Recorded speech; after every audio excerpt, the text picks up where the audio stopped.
जिसमें महत्वपूर्ण है भारतीय नागरिक सुरक्षा संहिता 2023, एक है BNS भारतीय न्याय संहिता 2023 और भारतीय साक्ष्य अधिनियम 2023। वो तीनों कानून आज से लागू हो रहे हैं। जो पुराने कानून थे वो भी चलेंगे, जिन पर अगर अन्वेषण वगैरह चल रहे हैं, और लेकिन कॉग्निजेंस अगर उस केस में लिया जाता है 1 जुलाई या उसके बाद, तो वो नए कानून से ही लागू किया जाएगा, जिसमें ट्रायल चलेगी। इसमें नए जो BNSS है उसमें 0 FIR, EFIR और विक्टिम के लिए बहुत कुछ बताया गया है, नए प्रावधान जोड़े गए हैं। यही सब कुछ। Thank you so much. धन्यवाद मैडम। कहीं कहीं पदस्थापना की गई थी, जिनको पावर दी गई थी 10 साल तक के केसेस को डील करने की, बट उनको भी हटा दिया गया है। अब इसकी भी जरूरत इसमें नहीं है। एक जो ज्यूवेनाइल्स के रिलेटेड जो क्षेत्राधिकार थे, जो सेक्शन 27 से गवर्न कर रहे थे, उनको भी हटा दिया गया, क्योंकि हमारे यहाँ ऑलरेडी ज्यूवेनाइल जस्टिस एक्ट लागू हो चुका है।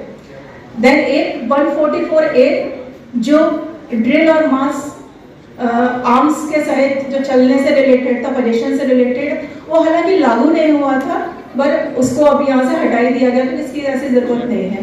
एक वेट एंड मेजर से रिलेटेड इंस्पेक्शन था, वो भी हटा दिया गया है, और ये महत्वपूर्ण थे जो हटाए गए हैं। अब जो डाले गए हैं, जो नवीन सेक्शंस डाले गए हैं, वो है video, audio video, electronic record, electronic communications, bail, bail bond and other bail bond. तो इसमें ये है कि जो BNSS का मेन जो इस बार डाला गया वो electronic communication, audio video, electronic record पर ज्यादा डाला गया है, तो उसको हम देखते हैं। हमारा कोई भी अपराध, जैसे हम जानते हैं कहाँ से चालू होता है, मैं सीधे सीधे शब्दों में बताना चाहूंगी। जब FIR होती है तो FIR के लिए अब पहले आना पड़ता था लोगों को, लेकिन अब एक EFIR का प्रावधान किया गया है इसमें। तो कोई मुझे बता सकता है कि EFIR से आप लोग क्या समझते हैं? किया है यहाँ क्या? मैं ASP साहब से बात करना चाहूंगी। क्या E-पोर्टल लागू हो चुका है EFIR के लिए? तो एक E-पोर्टल पुलिस विभाग ने जारी किया है, तो आप जो भी EFIR देना चाहते हैं वहां दे सकते हैं। और लेकिन इसके लिए मैंडेटरी किया गया है कि आप 3 दिन के अंदर आकर उसमें साइन करेंगे, जो व्यक्ति EFIR दे सकता है। ठीक है, लेकिन अब मैं ये जानना चाहती हूँ, क्या ये मैंडेटरी है कि यदि व्यक्ति हस्ताक्षर के लिए नहीं आता है, देन क्या होगा? इसके भी 2 है। क्या होगा उस EFIR का? होगा अगर नॉन कॉग्निजेबल ऑफेंस है, आप समझते हैं असंज्ञेय अपराध की सूचना अगर किसी ने दी है तो कोई जरूरत नहीं है हमें आगे बढ़ने की। लेकिन अगर कॉग्निजेबल ऑफेंस है, संज्ञेय अपराध, जिसमें पुलिस बिना मजिस्ट्रेट की उसकी गिरफ्तार कर सकती है। अगर कॉग्निजेबल ऑफेंस हमें लग रहा है कि एक एक्स ने सूचना दी कि वाई व्यक्ति की डेथ हो गई है, हत्या हो गई है, किसी ने मारा है, that is a cognizable offence जिसमें पुलिस गिरफ्तार कर सकती। तो ये हम 3 दिन तक वेट नहीं करेंगे ASP साहब, ठीक है? तो अपन को देखना है कि सामने वाले कॉग्निजेबल ऑफेंस के लिए हम जाएंगे, अपना शुरुआत कर देंगे जो भी हमें करना है, और आगे कार्यवाही शुरू होगी। तो हमें 3 दिन वेट नहीं करना है, that is the EFIR। Then 0 FIR से हम क्या समझते हैं?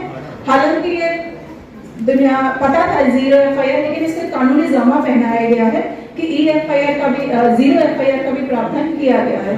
0 FIR अब थाने थाने भटकने की जरूरत नहीं है,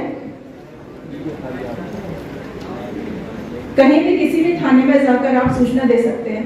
तो पुलिस वाले ये नहीं कह सकते कि नहीं आप उधर जाइए उधर जाइए, ठीक है? पुलिस वाले की ड्यूटी है, अगर कोई व्यक्ति आपके पास आया है तो आप उसको FIR रजिस्टर करिए, सूचना दीजिए, और संबंधित क्षेत्राधिकार वाले पुलिस विभाग को या जो भी आपका थाना लग रहा है उसमें वहां उनकी रिपोर्ट भेज दीजिए, ठीक है?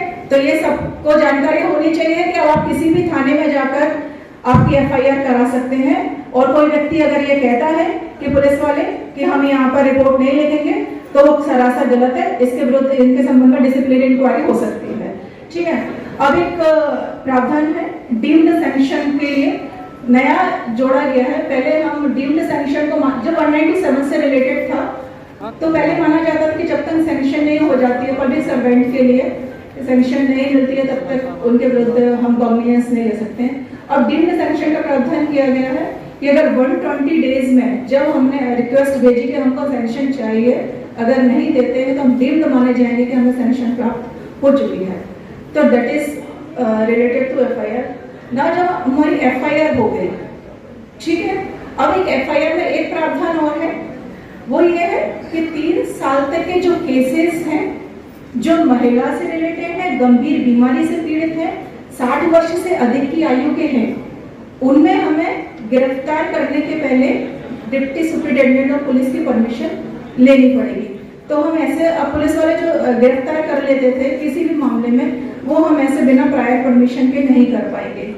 एफआईआर के संबंध में एक और बताना चाहती हूँ कि पहले क्या होता था, हर केस में आपको कॉग्निजेबल ऑफेंस है तो आपको एफआईआर करनी पड़ती थी, बट अब थोड़ा सा रिलैक्सेशन सभी व्यक्तियों को ध्यान में रखते हुए दिया गया है कि जब केस 3 वर्ष से लेकर 7 वर्ष तक की अवधि के अंदर का है तो उसमें एफआईआर जरूरत नहीं है।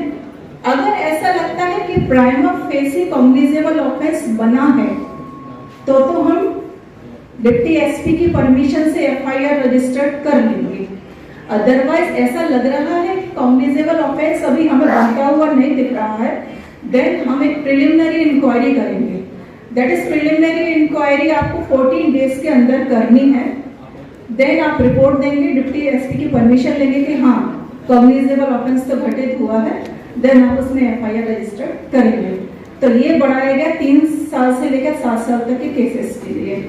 जहाँ तक अरेस्टिंग का प्रोसीजर होता है, पुलिस वाले गिरफ्तार करते हैं, तो लेकिन जो अरेस्ट में जो रहता था कि आप सूचना अगर रीजंस देंगे कि हम अरेस्ट कर रहे हैं या नहीं कर रहे हैं, तो क्या होता था, हम जब अरेस्ट करते थे तब तो रीजन लिखते थे, हालांकि ये प्रावधान इसमें नहीं है, बट अरनेश कुमार विरुद्ध स्टेट ऑफ बिहार का जो जजमेंट था उसमें प्रावधान दिए गए थे कि अगर आप किसी व्यक्ति को गिरफ्तार ना करने के बारे में सोच रहे हैं कि इसकी जरूरी नहीं है, तो उसके रीजन भी हमें असाइन करने पड़ेंगे अपने केस डायरी में, और पुलिस को हमने अपने एसपी साहब को और संबंधित जुडिशियल मजिस्ट्रेट को आपको 14 दिन के अंदर हमें देना पड़ेंगे कि हम इनको गिरफ्तार नहीं करना चाहते हैं। अब इसमें एक चीज और है कि विक्टिम ओरिएंटेड स्कीम